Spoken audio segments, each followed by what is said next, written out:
बच्चों, कैसे हो आप सब? अच्छे हो? ऑनलाइन कक्षा में आपका स्वागत है। पिछले कक्षा में हम लोग कौन सा पाठ पढ़े थे? मार्च। मार्च महीना के याद आते ही हमें किसकी याद आती है? इम्तिहान की याद आती है। किसकी याद आती है? इम्तिहान की याद आती है। ऐसा लगता है कि सोते सोते पढ़ना भी हो जाए, सोना भी हो जाए और पढ़ना भी हो जाए। कितना अच्छा होता अगर सोते सोते हम पढ़ पाते। कितना अच्छा होता हम सोते सोते पढ़ पढ़ते। इसके बाद जैसे ही इम्तिहान खत्म हो जाता है तब नींद गायब हो जाती है। इम्तिहान खत्म हो जाता है तो नींद भी गायब हो जाती है। रातों को आसमान में तारे और रातों को जमीन पर किस्सों और कहानियों से भरे होते हैं। रातों को आसमान तारों से और रातों को जमीन किस्सों और कहानियों से भरे होते हैं। उसके बाद क्या होता है? पढ़ते हैं। So let's read. मेरे घर के सामने नीम का पेड़ था। उसकी आधी टहनियाँ घर में घुसी चली आती थी। नीम शरारतन घर की तरफ ज़्यादा फैलता। उसकी गिलहरियाँ और कौवे घर में बेझिझक आते जाते रहते। हमें लगता कि उनका ही तो घर है जिसमें हम रहने चले आए हैं। What is the writer saying? मेरे घर के सामने नीम का पेड़ था। In front of my house there is a neem tree. उसकी आधी टहनियाँ means small part of branches. टहनियाँ branches of the neem tree. घर में घुसी चली आती थी. It has entered the house through the window. नीम शरारतन घर की तरफ ज़्यादा फैलता. The poet is considering the tree as a naughty leaf. शरारतन means naughty leaf. घर की तरफ ज़्यादा फैलता. उसकी गिलहरियाँ और कौवे घर में बेझिझक आते जाते. And so the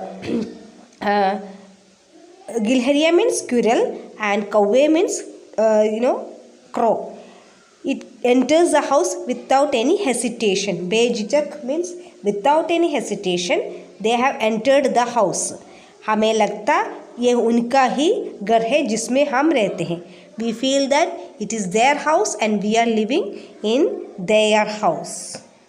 तो बच्चों, ये कौन सा पेड़ है? नीम का पेड़. यहाँ पर शुक्ल जी किस पेड़ की बात कर रहे हैं?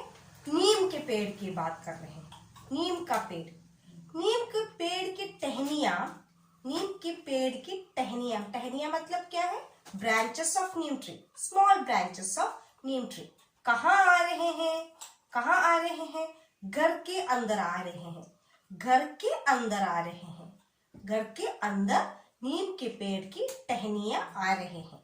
घर के अंदर नीम के पेड़ की टहनियाँ आ रहे हैं. क्या आ रहे हैं? नीम के पेड़ की टहनियाँ. कहाँ आ रहे हैं? घर के अंदर आ रहे हैं. यहाँ पर लेखक क्या बोल रहे हैं कि यह नीम के पेड़ का शरारत है. शरारत.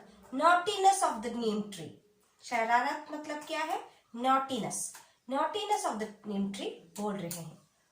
पेड़ में कौन कौन से जीव जंतु है? कौन कौन से जीव जंतु है रहते हैं? कौवे रहते हैं, गिलहरी रहते हैं, चिड़िया रहते हैं, बहुत सारे पक्षियां रहते हैं.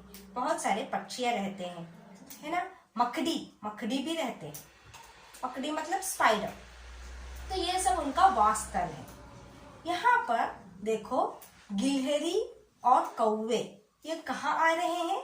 घर के अंदर आ रहे हैं. कहाँ आ रहे हैं? घर के अंदर आ रहे हैं. ये मार्च का महीना है. बहुत गर्मी है ना. बहुत गर्मी है. घर में आएगा तो कुछ ठंड भी मिलेगा. घर में आएगा तो उन लोगों को कुछ ठंडा भी मिलेगा. तो यहाँ पर लेखक कह रहे हैं कि वो लोग ऐसा आ रहे हैं जैसे उनका ही घर हो. ऐसा जा रहे आ रहे हैं. ऐसा आ रहे हैं और जा रहे हैं बेझिझक. बेझिझक. Without any hesitation. Without any hesitation, they are coming to the house and they are going outside. बाहर जा रहे हैं, अंदर आ रहे हैं. तो ये जैसा लगता है कि यह उनका ही घर है. आगे पढ़े. मार्च में नीम तले बैठ किताब पढ़ते नीम की कोई पीली पत्ती किताब पर. In March, in the month of March, under the neem tree, the writer was reading the lesson. He was studying. नीम का कोई पीली पत्ती किताब पर. That time, one yellow leaf, पीली पत्ती means yellow leaf, fell into his book. Yellow leaf fell into his book. Fell into his book. मैं पीली पत्ती को देखता रहता. I started staring at the yellow leaf. उसके पीले रंग को. I was staring at the yellow leaf, yellow color. पीली रंग को I was staring at the yellow color. कई सवाल मन में आता. Number of questions that time came into my mind. क्या पीली रंग के नीचे ज़रूर पत्ती अभी भी हरे होंगे? Will there be green colors under the yellow leaf? कई सवाल मन में आता. Many questions come to my mind. क्या पीली रंग के नीचे ज़रूर पत्ती अभी भी हरा होगी? Will there be green color again under that yellow color? कभी लगता शायद हरा रंग ही पीला में बदल गया. Sometimes feel that this green color has changed into yellow color. पत्ती पीली हो गई इसलिए गिरी या उसे गिर जाना है इसलिए पीली हो गई. The leaf wanted to fall so it became yellow, or it will fall so it became yellow. The leaf wanted to fall so it became yellow. That is why it became yellow. Or it has to fall so it became yellow. It has to fall, it must fall so it became yellow. So many questions come to my mind. मार्च की हवाएं पन्ने के दरवाज़ा फड़फड़ा देती. In the month of March there will be too much wind. So the book which the लेखक had in his hand, it began to turn. अब उन्हें ज़्यादा इंतज़ार ना करवाते और पत्तों को उन जल्दबाज हवाओं में हवाला कर देते. That yellow leaf was taken away by the busy wind. ज़्यादा इंतज़ार, not making it wait. इंतज़ार means wait. ज़्यादा इंतज़ार ना करवाते means not making it wait. और पत्तों को उन जल्दबाज हवाओं के हवाला कर देते. And the leaf hand over itself to the wind. And the leaf itself hand over to the wind. So what does the wind do? वे पत्तों को अपनी डाली में टांग कर रूह चक्कर हो जाते. On its one branch it टांग जाता है means hang over. The leaf hang over to that wind and flew away. Escape and make it escape. The leaf is now escaped. So मार्च अपने पलाश में घूम यह सब कुछ देखता रहता. पलाश is a type of tree. So and it shed its leaves during March time, and March peeps through that and becomes a witness of whatever is happening around. तो लेखक कहाँ बैठा है? नीम के पेड़ के नीचे बैठा है. नीम के पेड़ के नीचे लेखक बैठा है. उसके हाथ में क्या है बच्चों? किताब है. क्या है? किताब है. उस समय क्या होता है? एक पीली पत्ती किताब में आकर गिर जाता है. एक पीली पत्ती किताब में आकर गिर जाता है. उस पीली पत्ती को देखकर तरह तरह के सवाल लेखक के मन में आता है. सुशील शुक्ल जी के मन में आता है. कुछ सवाल है कि वो पत्ती को देखता रहता है. पत्ती को देखता रहता है और सोचता है कि इस पत्ती के नीचे क्या हरा रंग है? इस पीले पत्ती के नीचे क्या हरा रंग अभी भी है? इस पीले पत्ती के नीचे हरा रंग अभी भी है? पत्ती पीली हो गई इसलिए गिरी?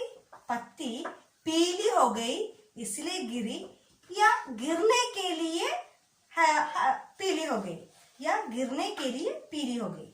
पत्ती पीली हो गई इसलिए गिरी या पीली होने के लिए गिरी? और कभी कभी लगता है कि हरा रंग ही पीला हो गया है. हरा रंग ही पीला हो गया है. हरा रंग ही पीला हो गया है. ऐसा 3-4 सवाल उनके मन में आते हैं. उसके बाद क्या होता है?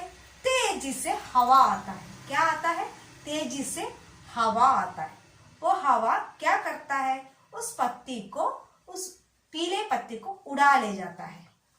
प्रोटेक्ट दैट लीफ, उसको उड़ा ले जाता है। कहाँ ले जाता है? वो अपनी हवा में ले जाता है। इसमें मार्च का महीना है। यहाँ पर पलाश का पेड़, वह एक पेड़ है। यह पेड़ मार्च के महीने में बहुत जड़ते हैं, इसकी पत्तियां बहुत जड़ते हैं। तब मार्च का महीना इस पत्तियों के नीचे सब कुछ साक्षी बनकर देखता है ना। हम लोग को मार्च के महीने परीक्षा होता है, तब छोटी बातें भी हम देखते हैं, जैसे चींटियों का चलना, पक्षियों को उड़ना, हवा, यह सब हमारी नजर में पड़ते हैं। छोटी चीजें हमारे नजर में पड़ते हैं। ऐसे ही एक कहानी है हमारा मार्च की कहानी। तो बाकी सब हम लोग क्लास में डिस्कस करेंगे।